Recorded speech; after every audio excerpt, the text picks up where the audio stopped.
NVIDIA sells entertainment and video gaming to consumers, and they sell weapons and surveillance to governments. Just this year, NVIDIA vastly increased its lobbying efforts by over $3 million. It spent millions with the current U.S. administration, including a $10 million donation to the White House ballroom, $1 million to the inauguration, and more. NVIDIA also partnered with the U.S. government's favorite AI military and mass surveillance software company, Palantir. That's in spite of the fact that those two companies were arguing about China just weeks before, because NVIDIA will work with anybody when the money is good. Palantir is going to integrate NVIDIA so that we could process at the speed of light in an extraordinary scale. If you're not familiar with Palantir, here's everything you need to know. Our product is used on occasion to kill people. And safe means that the other person is scared. Palantir was co-founded by Peter Thiel, part of what's known as the PayPal mafia of the past, and he's also a multi-billionaire who thinks freedom and democracy are incompatible. Palantir's other co-founder and current CEO is Alex Karp, seen here after shoving a fork into an outlet,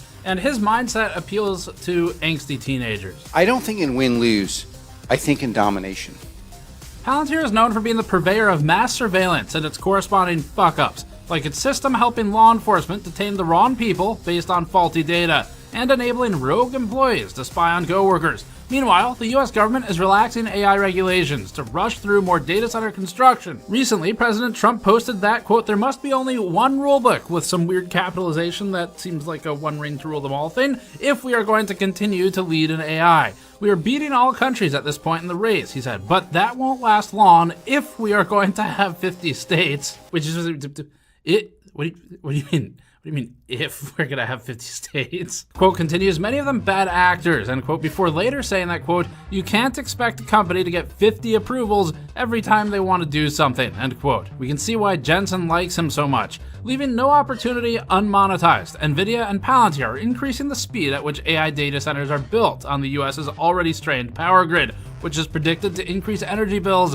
and electricity blackouts across the country. To better understand what it is Jensen Huang and NVIDIA are so excited to partner with, we're first digging into Palantir, and then later in this video, we'll go through the relationship between these two companies. GNCA still remains community funded and without embedded third-party sponsors, which means this video is brought to you by you all. This video is our first big investigative deep dive piece in the AI dystopia series of video coverage that we're currently running a Kickstarter-style campaign for on store.gamersnexus.net. We've been shipping every backer tier with an included USB drive that we're writing with our USB duplicator, and each batch has a different set of MP4s for videos on them to enable permanent preservation of content, plus some bonus backer videos. That's alongside our new redacted, censored GN logo glassware with etched nucleation base in the bottom, our new sticker pack that includes a reference to when we got Bloomberg, plus some Snowflake the Data Pirate stickers. And in the Ghost backer tier, our Snowflake the Data Pirate doubloon metal coins. Those pair excellently with our Snowflake dice kits, each including a high-quality wooden box, integrated roll tray, 7 sharp-edge resin dice with embedded Snowflake the Cats,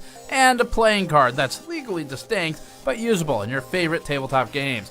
We also just restocked our copper-plated stainless steel mule mugs, which have the typical thermal conductivity for copper lasered into the side of the hammered finish mug. Perfect for drinks that we probably need at this point after NVIDIA's Palantir announcement. The copper-plated stainless steel mugs pair perfectly with our copper e-waste inductor tabletop gaming dice with embedded e-waste inductors in them. You can find all of that and more on store.gamersnexus.net. Thanks for your support and for making this channel community funded thus far. Now back to it. On October 28th, NVIDIA held a rare Washington, D.C.-based GTC keynote, where NVIDIA announced its partnership with controversial data mining and war profiteering company Palantir, whose CEO in the past has said things like this. Bad times are very good for Palantir. As for NVIDIA, this was their announcement. I have a second announcement. This is the single fastest enterprise company in the world, probably the single most important enterprise stack in the world today. Palantir Ontology. With that announcement, NVIDIA officially went from powering first-person shooter video games to powering real-person shooters. Palantir has historically run its platforms on cloud providers like AWS and Azure, but it's now integrating NVIDIA's computing stack to bolster performance. As Jensen Huang put it, Palantir is going to integrate NVIDIA so that we could process at the speed of light in an extraordinary scale. In addition to NVIDIA's hardware, Palantir will adopt NVIDIA's CUDA-X libraries and Nemotron models into its AI framework. We'll start with the most obvious but most difficult question about Palantir, which is, what the fuck is it? Palantir got its name from the Palantiri, which are the all-powerful seeing stones from Lord of the Rings that allow users to see far and wide. Not that one. There we go. That's the right one. The stones are the very ones that Dark Lord Sauron used to corrupt Saruman with. So, you know, they named their company after that. Great start. Probably should have read the book a little more. For those unfamiliar with Palantir, the company started in Silicon Valley in 2003 before relocating to Denver, Colorado. It started with a self-described mission of, quote, building data-driven operations and decision-making software. Here's a behind-the-scenes look at one of the company's old advertisements. The future of information systems and robotics. The future of national defense. Cyberdyne Systems.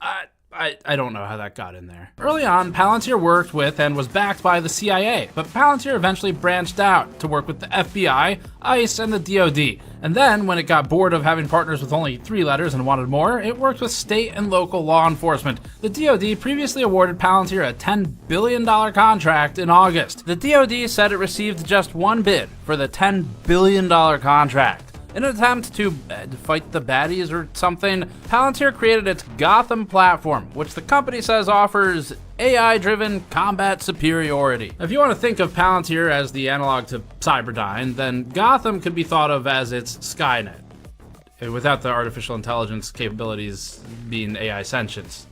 For now, at least. Gotham compiles data from sensors, cameras, and reports and can give users recommended courses of action through a ChatGPT-style chat box. You watch a snippet from this video to see it in action. Satellites in orbit high above the Earth can look through any window, in any building, in any city, anywhere in the world. Wait, sorry, that's Cyberdyne again from Terminator. Here's the right one this time. We start with a military operator responsible for monitoring activity within Eastern Europe. They've just received an alert that military equipment is amassed in a field 30 kilometers from friendly forces. AIP leverages large language models to allow operators to quickly ask questions. Show me more details. They ask what enemy units are in the region and leverage AI to build out a likely unit formation. What enemy military unit is in the region? This RTS-looking interface leverages so-called AI to identify and destroy things. If you haven't been following the news, AI detection has already been used by law enforcement to wrongfully arrest people after facial recognition tools wrongfully matched people's faces with prior perpetrators. These aren't always Palantir, but this is a thing that's getting widespread. So applying this to dropping bombs from the sky via Palantir is the next obvious natural progression. The tool provides a bird's eye example of what a battlefield scenario might look like, and Palantir's video provides a specific example of how an operator can use Gotham to tell a drone to fly over to a specific region to gather more footage of potential hidden hostiles or just kill them. Task the MQ-9 to capture video of this location. Look, we're actually not using these clips just to be funny anymore. This whole thing sounds eerily similar to Skynet's advertisements in Terminator. Skynet can react instantly with anything from a strategic airstrike using a single drone to the deployment of 10 armored divisions or the 6th Fleet. The company named its platform Gotham because, we guess, it sees the world as a crime-ridden hellhole riddled with supervillains that need to be stopped. In that capacity, at least, they're right. The world is a crime-ridden hellhole riddled with supervillains. It's just the supervillains here are the ones with the AI grift who are widening the divide between normal people and the trillionaires who benefit from all of this technology. The name Gotham is also probably heavily inspired by this specific scene from The Dark Knight, in which Batman invents a controversial, high-frequency generator that uses smartphones to spy on the denizens of Gotham. The movie basically alluded to its existence as a necessary evil. We guess Palantir leaned into the evil part by naming its spying system Gotham. At least in the movie, though, there's a kill switch, and Lucius Fox ends up shutting it down. Killing people isn't the only thing that Palantir does. Palantir has also seeped its way into non-defense sectors of the government, like the IRS or some of the federal public health agencies. It eventually went public in 2020 and transitioned to work with private enterprises. The company created Palantir Foundry, which it has described as the, quote, operating system for the modern enterprise, end quote. Like Gotham, but applied to enterprise, Palantir Foundry was basically specified to help companies increase productivity from the data that they've harvested and mined or just gathered from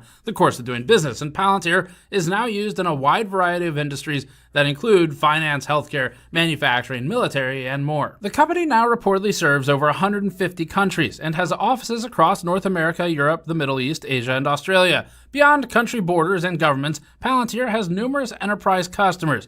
EnvyZone reported that Fiat Chrysler has used Palantir to identify faulty car parts. Airbus, they say, has used Palantir to address manufacturing issues, and BP has used it to increase oil production. Other high-profile customers include Walmart and Wendy's. Now, personally, I'm looking forward to when Wendy can not only bomb your intestines from within, but also bomb your vehicle from orbit because you didn't go through the drive-thru fast enough. At GTC, NVIDIA CEO Jensen Huang showcased how Lowe's was using Palantir to optimize its business decisions. The retailer has purportedly created a digital replica of its global supply chain, and NVIDIA cited how its partnership with Palantir could help the home improvement chain pivot its shipping logistics whenever things like unpredictable weather may cause international shipping delays. But Jensen didn't cover all of the use cases that Lowe's has for AI, and you should know about some of the other use cases for AI that companies like Lowe's deploy. Now look, Flock is a different company from Palantir, but they're all kind of doing similar things, which is building out AI, facial recognition,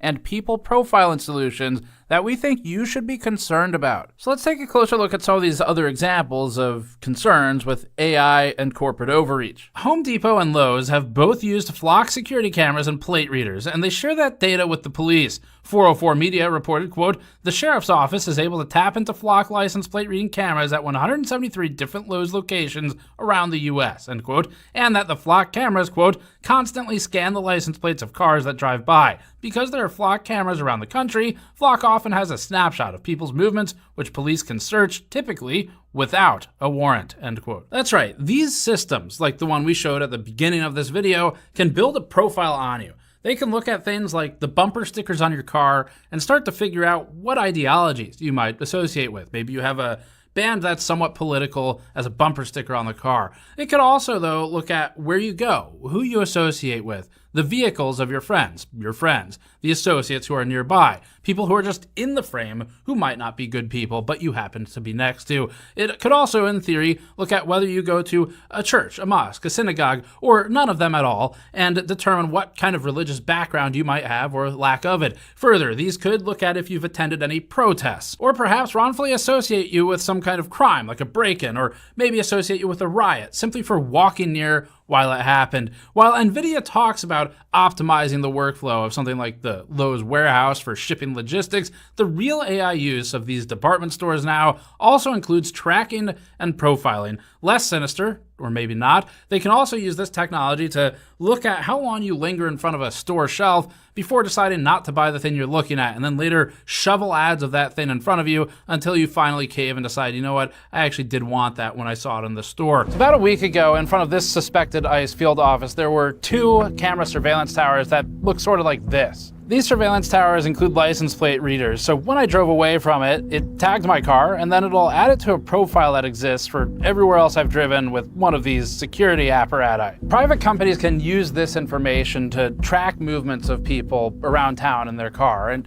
you could see situations where it might be useful to apply parallel construction, to put somebody in proximity to a manufactured scandal of some kind. But this modern surveillance is part of a new concerning trend, which is the idea of a pre-crime apparatus where law enforcement are now taking information that is supposed to be predictive of a crime that might happen to then act on it and, in theory, prevent it if it were ever going to happen.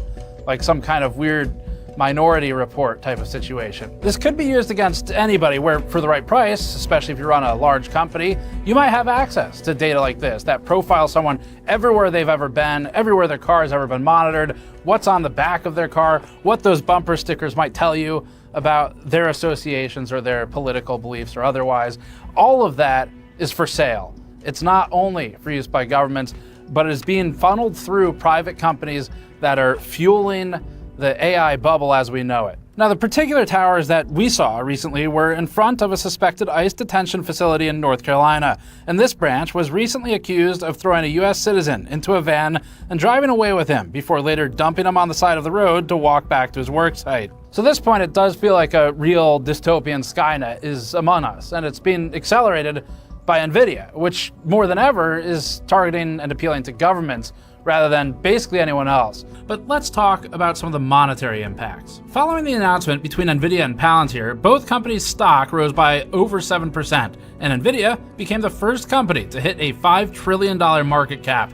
Considering NVIDIA became the first company to hit a $4 trillion market cap just a few months prior, back in July, the bubble is brewing quickly. The news that NVIDIA and Palantir became fast partners came as a little bit of a surprise, because Palantir Chief Technology Officer Shyam Sankar recently penned an opinion piece on October 17th, just 11 days before the GTC keynote announcement. It was published in the Wall Street Journal with a page that reads, quote, "Jensen Huang is wrong about China," end quote. In it, the CTO talks about the tensions between the United States and China and wrote, quote, "Mr. Huang says, subquote, doesn't have to be all us or them. It could be us and them," and subquote, and end quote. Sankar asserted that this wasn't possible, and he continued, quote, "The Communist Party believes China and the US are locked in a great struggle for mastery. In this worldview, it isn't enough for China to rise, the US must fall," end quote. One interesting thing to note regarding this story is that the title of this opinion piece was changed and softened from "Jensen Huang is wrong about China" to "Why the China Doves Are Wrong." That change was made after the announcement of the new relationship between Palantir and NVIDIA, from what we could find. Whatever the reason, we don't think it's a good look to softly and retroactively modify this post-partnership. Palantir isn't a company that's afraid to be confrontational or controversial. It's posted advertisements across college campuses that read, quote, "A moment of reckoning has arrived for the West. Our culture has fallen into shallow consumerism while abandoning national purpose. On the factory floor, in the operating room, across the battlefield, we build to dominate," end quote. CEO Alex Karp has even referred to themselves as, quote, "heretics," in a letter sent to shareholders. So he's a man who clearly has a need to feel tough whenever he talks, at least. And this takes us to our next topic, which is Palantir's leadership.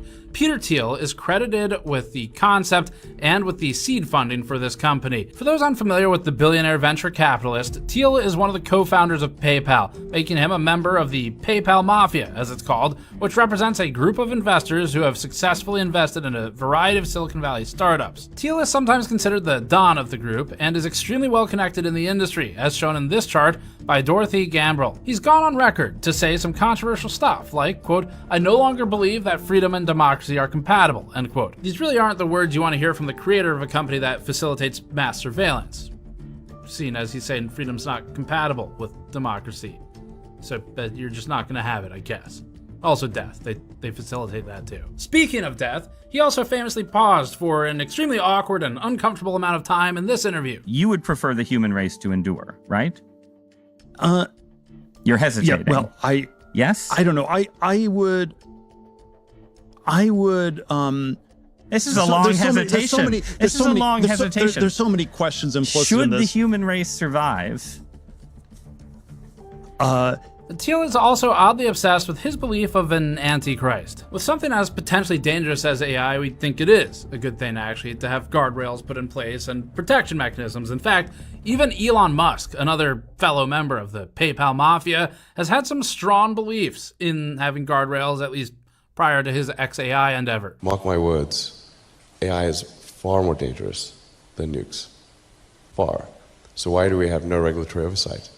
This is insane. But Thiel has likened tech regulations to empowering a supposed antichrist. He's been quoted as saying, quote, "In the 21st century, the antichrist is a Luddite who wants to stop all science," end quote, before relating that to someone like Greta Thunberg. He's also a chairman of the board for Palantir, and he's a stockholder. I'm gonna be real with you, it's real fucking weird to continually say the word antichrist in one of these videos, and it's like actually relevant and not a joke. Let's move on and instead talk about this other guy, Palantir's CEO and man caught in a hurricane, Alex Karp. To his credit, Karp has acknowledged the risks that AI poses and told CNBC, quote, "My general bias on AI is it's dangerous," end quote. But like Palantir CTO Sankar, he also amplified the divide between China and the US and added, quote, either we win or China will win, end quote. And again, this is the company that just partnered with NVIDIA, so they do still have some differing beliefs, because NVIDIA has been trying to keep all the glue together that holds together its sales for both the US and for China, because that's how NVIDIA makes the most money. Regardless of whether or not you believe the either we win or China will quote from Alex Karp here, it is certainly beneficial for Palantir's bottom line for the US government to believe that quote. And a tactfully applied boogeyman can be found in just about every country's rhetoric in the world. When asked about what concerns AI might pose, Karp told Axios, no decision is without risk. And the risk we have to absorb here is going long on this, because it's not like we're not doing this in a vacuum. We are going to be the dominant player, or China's going to be the dominant player. Addressing privacy concerns, the Palantir CEO deflected criticism with a false dichotomy and added this. So it's like when people are worried about surveillance, it's not, honestly, of course there are huge dangers there, but it's like you will have far fewer rights if America's not in the lead. In other words, the logic here is spy on Americans now before China beats us to it. You can't lose your rights in the future if you lose them now instead. Rejecting concerns that society might be heading too fast into AI, the Palantir CEO told BBC Radio, quote, many of the people asking for a pause on AI are asking for a pause because they have no product, end quote. We imagine that after that, he added this. They hate us because they ain't us. Seth Rogen's reply seems weirdly fitting here also. It is. No, it's not. They hate us because we is us, and what we is doing is fucking terrible. It's not exactly some kind of brilliant, erudite statement to say that people who don't have a stake in something that is irresponsible and generates lots of money would be the ones asking for it to slow down. For example, dumping pollutants into lakes and rivers because that's the cheap thing to do. Probably the other people drinking that water would say, hey, maybe we should put a pause on this for a minute. Statements like Karp's that only losers want to pause AI make more sense when you hear Karp saying half-baked things like, if you've done something big and important, you're probably a good person. You can tell that to the likes of people like, I don't know, Sam Bankman-Fried, Martin Shkreli, Pablo Escobar, and well, I guess we could go down the route of Godwin's law of internet discourse too. But again, statements like these might make sense when you define safety as... And safe means that the other person is scared. That's how you make someone safe. When Karp was speaking about the benefits of scare tactics while on Fox, Karp stated, if you want to have peace in the world, that's how you do it. Thanks to Cyberdyne Systems and Skynet, our children will grow up in a world free of fear. Addressing Palantir detractors while boasting about the company's rising stock, Karp stated on Fox Business, and to all supporters of Palantir, Merry Christmas and a Happy New Year's. And to all people who've hated on us, enjoy your coal. I will, thanks. You too. Now, if you're thinking that NVIDIA's partnership with Palantir might only extend to the enterprise optimization part, the workflows, the digital twins, and not to the war machine part, then think again, because Jensen Huang said this. We work with Palantir to accelerate everything Palantir does so that we could do data processing at a much, much larger scale and more speed, whether it's structured data of the past, and of course, we'll have structured data, human recorded data, unstructured data, and process that data for our government, for national security, and for enterprises around the world, process that data at speed of light, and to find insight from it. This is what it's going to look like in the future. And as if to leave no ambiguity on the subject, Jensen later told Joe Rogan this. Well, I'm happy that our military is going to use AI technology for defense. I'm happy to hear that. I'm happy to see all these tech startups now channeling their technology capabilities towards defense and military applications. I think you need to do that. The only thing that was missing was his patented Captain America outfit when he said it.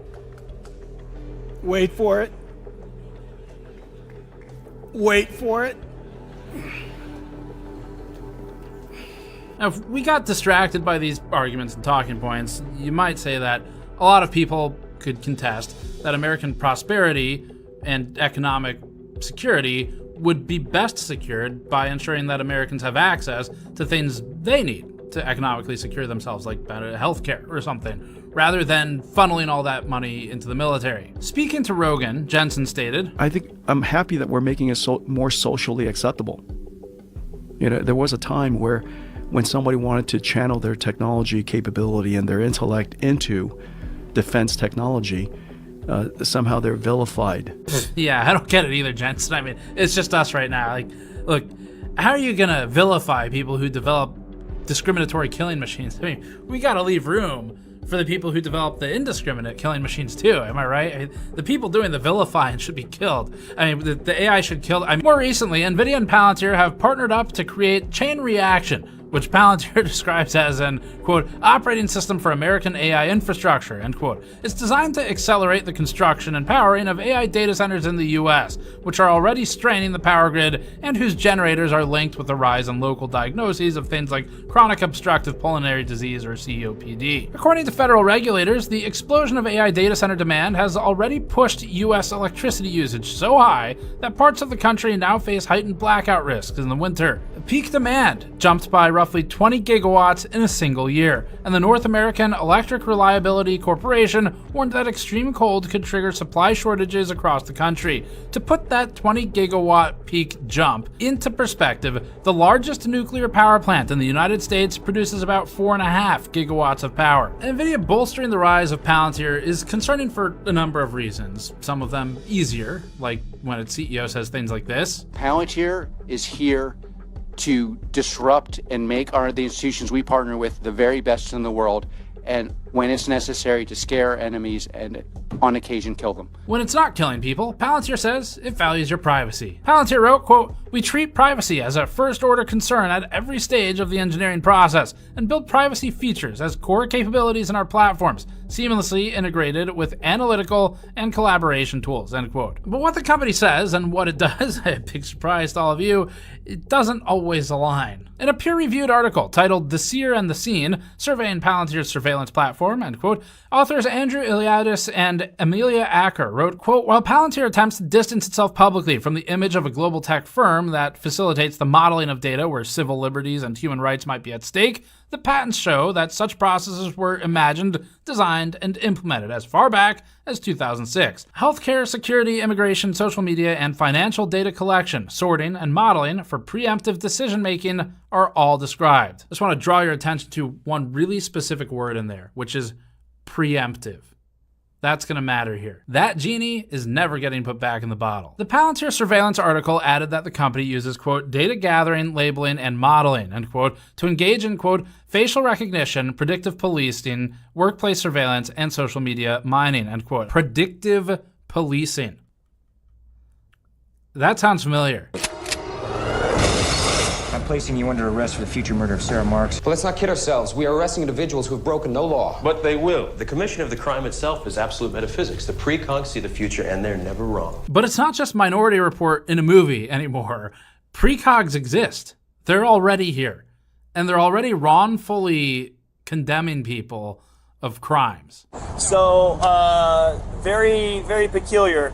Peppermill has this pretty sophisticated artificial intelligence software that analyzes faces of previous trespassers, and they did a 100% match on this guy who, whenever they trespassed them before, presented an ID that had a different name. They look like the same exact guy. This body cam footage processed by EWU Bodycam and uploaded to YouTube covers over the course of 17 minutes how police sided with a Las Vegas casino's AI facial recognition software to arrest a man after matching a prior trespasser who was logged in this facial recognition system. This is despite the fact that the wrongfully arrested man's height, eye color, and age were different from the prior trespasser. He had a legitimate driver's license that came back in dispatch with a real name that was different from the one who was flagged. He had credit cards and pay stubs matching those names. And again, there were demographic differences like in age. So precognitive arrests, pre-crime arrests have already been happening, and they've already been wrong this early in the process. It's only a matter of time before that escalates. To just draw the picture fully, you could see a scenario where a false positive might match someone who's a wanted gunman or a known murderer or something, which would associate them with a deadly weapon. You could then see a situation where police or security of some kind might respond with weapons drawn rather than not over what ended up being a false positive in this situation. Someone could die because of that. The only difference is that instead of precognitive people who are reading the fabric of our consciousness in a movie with Tom Cruise. This is an AI system that uses the same shitty type of software that powered this thing. Come on, you guys, let's wrap up. Let's go. 5 things. Where are you going? I sit right here.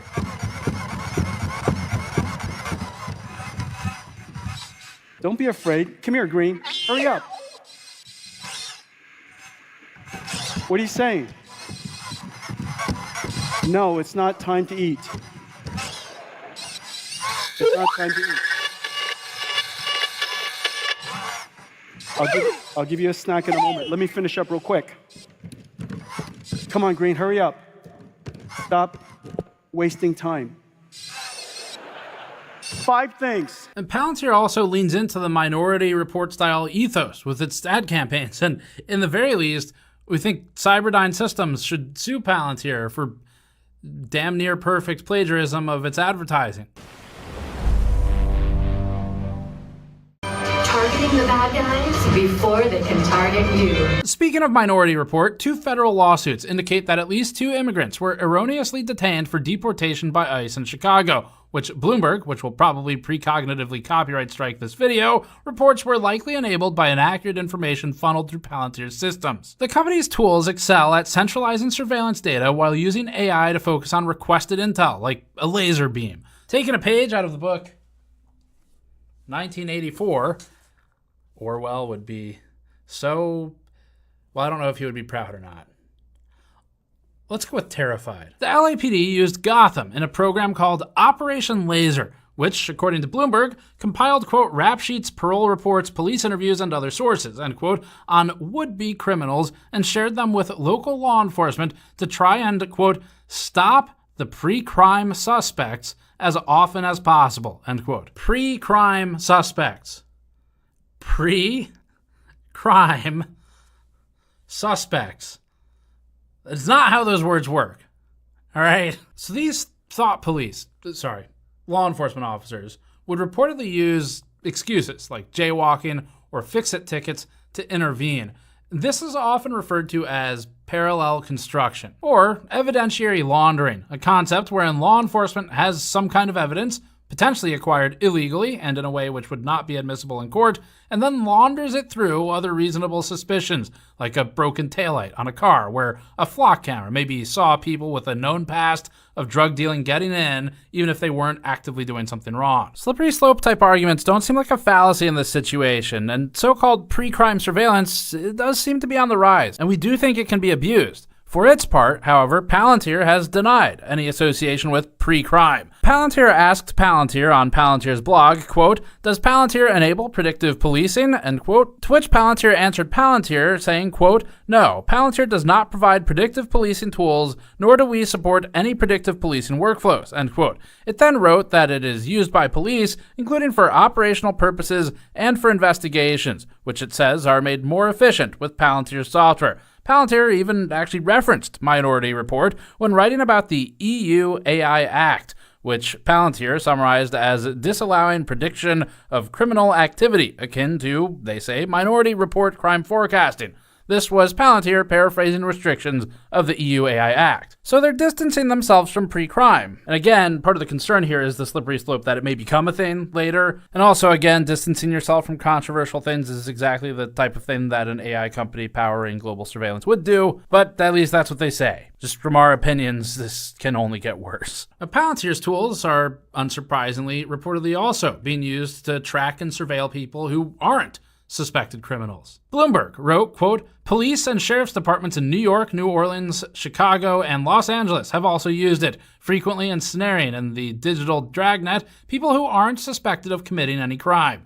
People and objects pop up on the Palantir screen inside boxes connected to other boxes by radiating lines labeled with the relationship. Colleague of, lives with, operator of, and a cell phone, owner of, a vehicle, sibling of, and even lover of, end quote. the latter of which creates a vector for blackmail opportunities. Palantir's immigration tools, which have been called Immigration OS by critics, have also enabled ICE to track and pressure legally present immigrants, including college students here legally, not counting other detainment and arrests of citizens. Law enforcement has used surveillance platforms like Palantir's to track, categorize, and target activists. Wired wrote, quote, surveillance of protesters has included the construction of dossiers known as baseball cards, with analysts using high-tech tools to compile subjects' social media posts, affiliations, personal networks, and public statements critical of government policy, end quote. As a specific example of the authorities squashing political dissent, in April, the U.S. government revoked the visas of 9 foreign students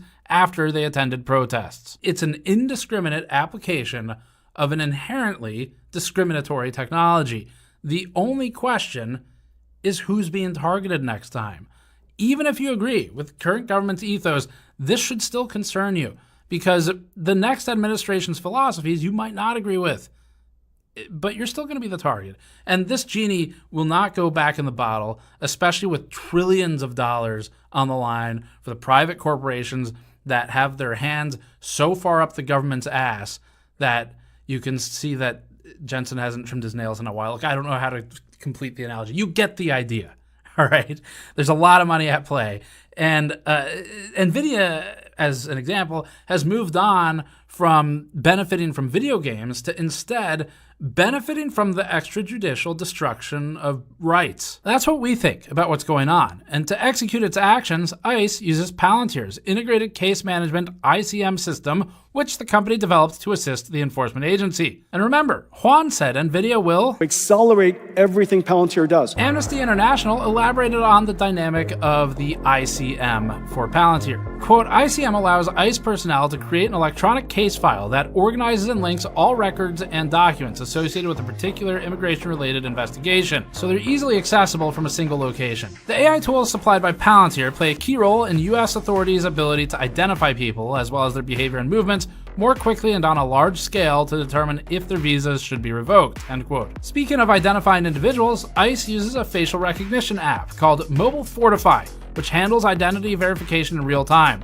Wired pointed out that facial recognition tools like Mobile Fortify have been linked to false positives. ACLU Deputy Director Nathan Fried-Wessler told the publication, quote, face recognition technology is notoriously unreliable, frequently generating false matches and resulting in a number of known wrongful arrests across the country. Immigration agents relying on this technology to try and identify people on the street is a recipe for disaster, end quote. Even scarier, Congressperson Benny Thompson, who is the ranking member of the House Homeland Security Committee, stated, quote, ICE officials have told us that an apparent biometric match by Mobile Fortify is a definitive determination of a person's status, and that an ICE officer may ignore evidence of American citizenship, including a birth certificate, end quote. Elaborating on the breadth and depth of Palantir's surveillance capabilities, 404 Media says ICM is capable of sifting through hundreds of specific categories that include, quote, a person's resident and entry status, physical characteristics such as tattoos or scars, race, hair and eye color,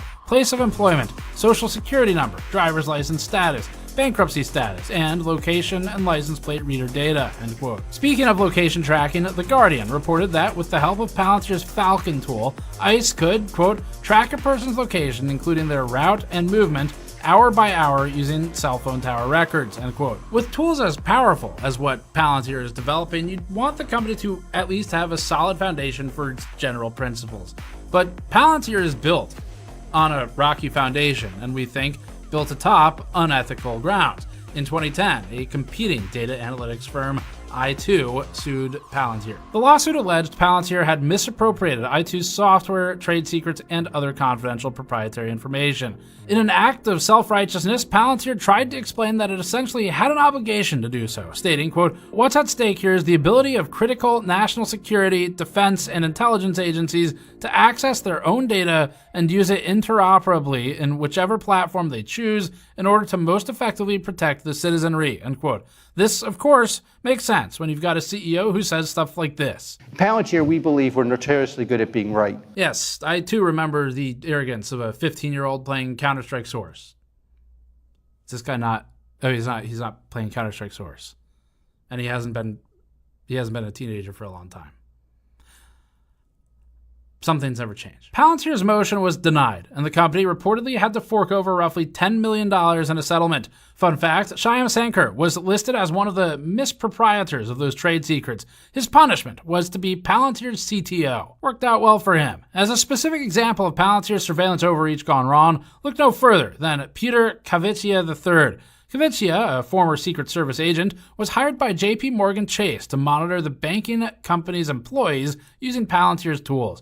Bloomberg reported in an article titled, quote, "Palantir knows everything about you," end quote, that, quote, Kaviccia's group vacuumed up emails and browser histories, GPS locations from company-issued smartphones, printer and download activity, and transcripts of digitally recorded phone conversations, end quote, and made sense of all that data via Palantir's software. The publication added, quote, "He had unprecedented access to everything, all at once, all the time, on one analytic platform. He was a one-man national security agency surrounded by the Palantir engineers," end quote. With so much power at his fingertips, however, Kaviccia eventually started spying on JP Morgan Chase's senior executives instead. One JP Morgan Chase security expert who worked with Kaviccia stated, quote, "The world changed, but it became clear everyone could be targeted using Palantir," end quote, and later added, quote, "Nefarious ideas became trivial to implement.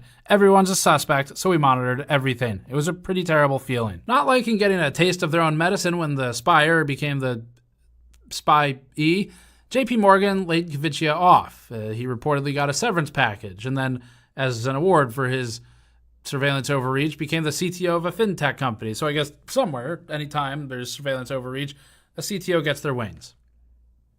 The CTO is the one who did the surveillance overreach. But look, nobody gives a fuck about the JP Morgan Chase executives, okay?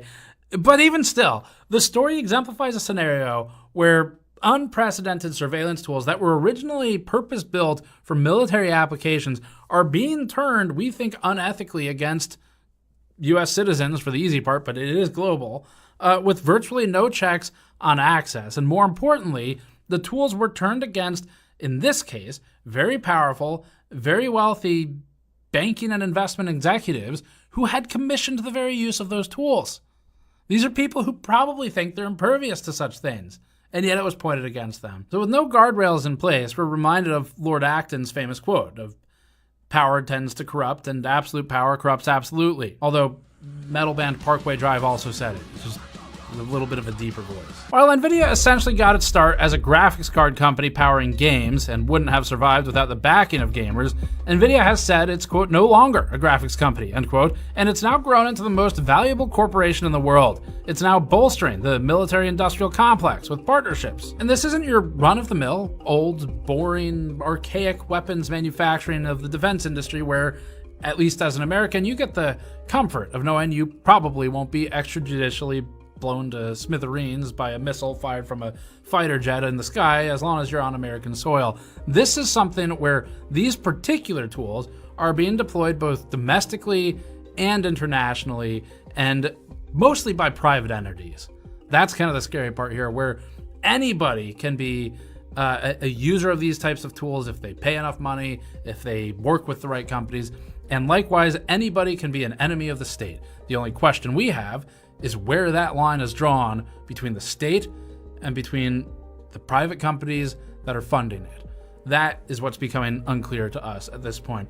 Imagine a scenario where an upcoming politician disrupts the status quo. This is something I've been thinking about, where, you know, growing up for my generation, you've got maybe MySpace, Facebook, things like this, forums on the internet, all of these things that maybe at the time people didn't really think using them early on were potential vectors in the future to make it difficult for them if they wanted to, say, run for office, where they've got this whole digital history for maybe 30 years of things they could have said that, whether they mean it or not, it's out there. That kind of sets the stage for where we're going instead. Where you thought that was bad, just take the scenario where, let's say there's an upcoming politician, I don't care what party, I don't care what beliefs, make it something you care about, someone you want to support, and they disrupt the status quo. It could be both parties, doesn't matter. A youthful and compelling orator, new politician, wins over the minds of millions, and if the establishment is threatened by this, whoever that is, it might be useful to have 25 years of data of everywhere they've ever been, of everyone they've ever associated with, who they're friends with, who they've been photographed with by these security cameras, even if they don't know those people. They just happen to be nearby outside of a club or something. All of that becomes useful when shot from a surveillance tower. And abuse by the establishment or by the many private companies that have access to this information is the real concern, because it can lead to blackmail and extortion that you as a normal person might never be aware of. Only the people kind of with access to these things would be. So you could manipulate that new youthful, vibrant politician into something that they maybe weren't going to be.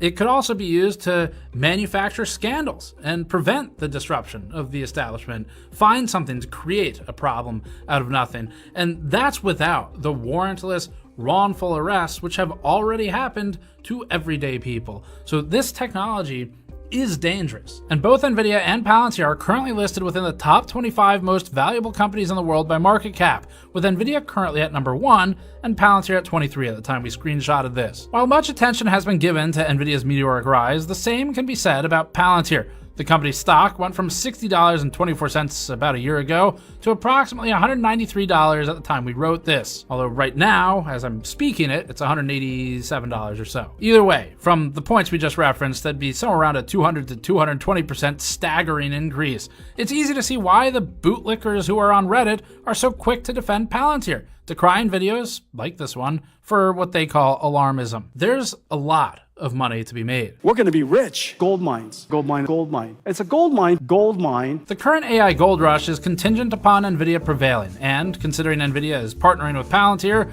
then these companies may be seen by the government and the banks as too big to fail. We've seen how that works out for everyday people. If you're hoping for ethical safeguards around AI to be put in place, these are not the conditions for them. If anything, NVIDIA's hardware and software ecosystem are more likely to push Palantir's militaristic and surveillance capabilities to become even more autonomous and self-regulated, which would further remove human accountability from the equation and even further cheapen the cost of war and domestic control.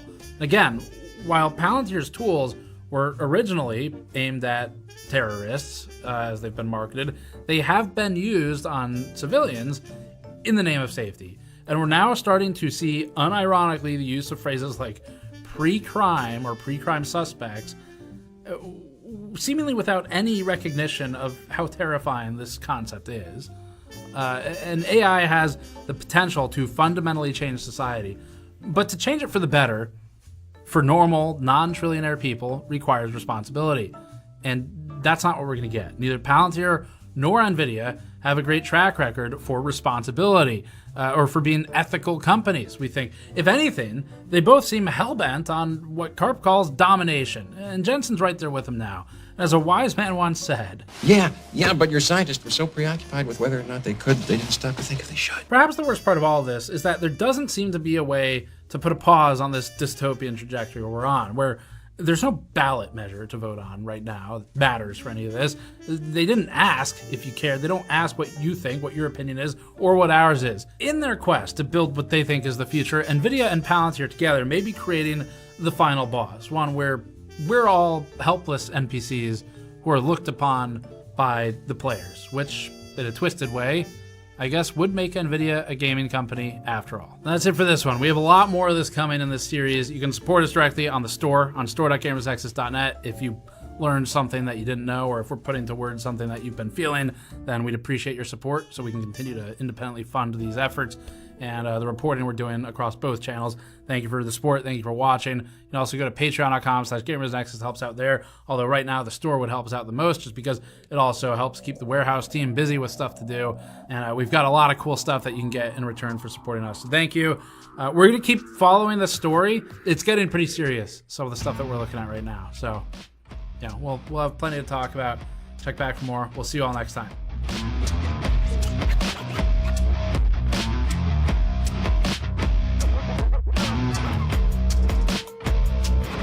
I guess ice is afraid of the ice.